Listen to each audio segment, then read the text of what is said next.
प्रिय व्यूअर, प्रिय दर्शक, आपके मन में जो विचार उत्पन्न होते हैं उनका स्रोत क्या होता है? स्रोत क्या है? सोर्स क्या है?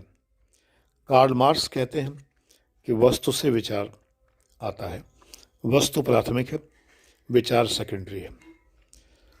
खैर, ये तो विवादास्पद बात है, लेकिन वस्तु से विचार तो आता ही है। आपने एक वस्तु देखी, आपके मन में कामना पैदा हुई, आप बाग से गुजर रहे हैं, बगीचे से गुजर रहे हैं, एक फूल खिला हुआ है, आपके मन में एक कामना पैदा हुई, उस वस्तु को देखकर आपके मन में विचार आया कि ये फूल बहुत सुंदर है, ये मेरे पास होना चाहिए। इधर उधर देखा आपने, माली नहीं है या उसका मालिक नहीं है, आपने तुरंत वो फूल तोड़ लिया और अपने जेब में रख लिया। तो विचार आया, फिर उसके बाद उसका क्रियान्वयन किया आपने। पहले वस्तु, फिर विचार, फिर क्रियान्वयन। इसके बाद फिर विचार आया, आपके मन में ग्लानि हो सकती है, आपके मन में अपराध बोध हो सकता है, मैंने गलत किया, मुझे नहीं करना चाहिए था, मुझे फूल नहीं तोड़ना चाहिए था। लेकिन फूल को दोबारा आप उसके स्थान पर नहीं लगा सकते, ये पॉसिबल नहीं है। हाँ, कभी कभी ऐसा हो सकता है। आप अपने एक मित्र के यहाँ गए, वहाँ पर उसकी टेबल पर एक बहुत सुंदर पेन रखा हुआ है। आपको लगा इतना महंगा पेन ये इस्तेमाल करता है, ये पेन तो मेरे पास होना चाहिए था।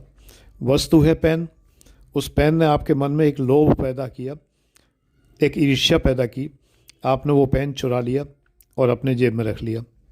अब आपके मन में ग्लानि पैदा हुई, अपराध बोध पैदा हुआ, गिल्ट कॉन्शियस आया, आपने दोबारा निकाल के वापस रख दिया। ये देख के कोई देख तो नहीं रहा, वापस रख दिया। गिल्ट से आप मुक्त हो गए। ठीक है, तो ये भी आप कर सकते हैं। यानी वस्तुएं विचार पैदा कर रही हैं। यहाँ तक कार्ल मार्क्स सही है। कार्ल मार्क्स पढ़ने लायक है, पढ़िए कभी। अगर नहीं पढ़ा है तो पढ़िए, बहुत अद्भुत है। तो एक तो वस्तु से विचार पैदा होता है, और कभी कभी व्यक्ति से विचार पैदा होता है। किसी को देखकर, कोई व्यक्ति हमने देखा, वो हमारा प्रिय पात्र है, हमारा रिश्तेदार है, हमारा प्रिय मित्र है, एक बच्चा है जिसे हम बिल्कुल नहीं जानते, लेकिन अपनी मासूम भोली हरकतों से वो सबको आकर्षित कर रहा है, सबको खुश कर रहा है। तो व्यक्ति भी हमारे मन में विचार उत्पन्न करते हैं। बेटा, ये सब जो मैं बताता हूँ तुम्हारे निबंध में काम आएगा। निबंध इसी प्रकार के आते हैं आजकल। एक सेंटेंस दे दिया जाता है, उसके ऊपर आपको लिखना होता है। पिछले 10 साल से ऐसे ही निबंध आ रहे हैं जो मैं आपको बताता हूँ, इसलिए इनको बहुत ध्यान से पूरे वीडियोस देखा करिए। तो व्यक्ति से भी विचार आता है, व्यक्ति आपके मन में विचार पैदा करता है। और इसके अतिरिक्त कभी कभी विचार से भी विचार पैदा होता है। किसी व्यक्ति ने आपको एक विचार दिया, कहीं पर आपने लिखा हुआ व्हाट्सएप पर, फेसबुक पर एक विचार देखा, एक थॉट लिखा हुआ देखा, उस थॉट से आपके मन में थॉट पैदा हुआ, विचार से विचार पैदा हुआ। ये सारी प्रक्रियाएं आपके मन में अगर होती हैं, मेरी बात ध्यान से सुनिएगा, अगर आपके मन में ये प्रक्रियाएं होती हैं, अगर आपके मन में वस्तु से विचार उत्पन्न होते हैं, व्यक्ति से विचार उत्पन्न होते हैं, विचारों से विचार उत्पन्न होते हैं, तो आप एक विचारवान व्यक्ति हैं और अच्छे व्यक्ति हैं। मैं आपकी प्रशंसा करूंगा। लेकिन अगर कुछ भी नहीं पैदा होता, किसी व्यक्ति से आपके मन में कोई विचार पैदा नहीं होता, किसी वस्तु से आपके मन में कोई विचार पैदा नहीं होता, किसी विचार से आपके मन में कोई विचार पैदा नहीं होता, तो ऐसा नहीं है कि आप बुरे व्यक्ति हैं। हो सकता है आप संत हों। संतों के मन में कभी कभी निर्विचार योग के कारण, निर्विचार समाधि के कारण कोई विचार पैदा नहीं होता। वे साक्षी भाव से सब कुछ देखते रहते हैं। तो बेटा, अभी आपका जो समय है, आपकी जो उम्र है, वो सीमित साक्षी भाव की आयु है। यानी सुख दुखे समय कृत्वा लाभा लाभो जया जयो, ये स्थिति आने में बहुत वक्त लगेगा और बहुत बड़ी उम्र में जाके ये स्थिति आनी चाहिए, अभी नहीं। अभी तो आप खुशी की चीज़ से खुश होइए। दुख की चीज़ से दुखी होइए, विचार से विचार पैदा करिए, वस्तु से विचार पैदा करिए, व्यक्ति से विचार पैदा करिए, इंटरेक्ट करिए, भावनाएं प्रदर्शित करिए, भावनाएं जाहिर करिए। तभी तो आप इंटरव्यू में सफल होंगे, तभी तो आप मेंस के आंसर राइटिंग कर पाएंगे, तभी तो आप निबंध लिख पाएंगे। यदि आप साक्षी भाव से सब कुछ सोचेंगे तो आपके मन में विचार पैदा होगा ही नहीं। निर्विकार निर्विचार रहने की उम्र आपकी नहीं है। आपको कमेंट में एक चीज़ लिखनी है, तब मैं समझूंगा कि वीडियो लास्ट तक आपने देखा है।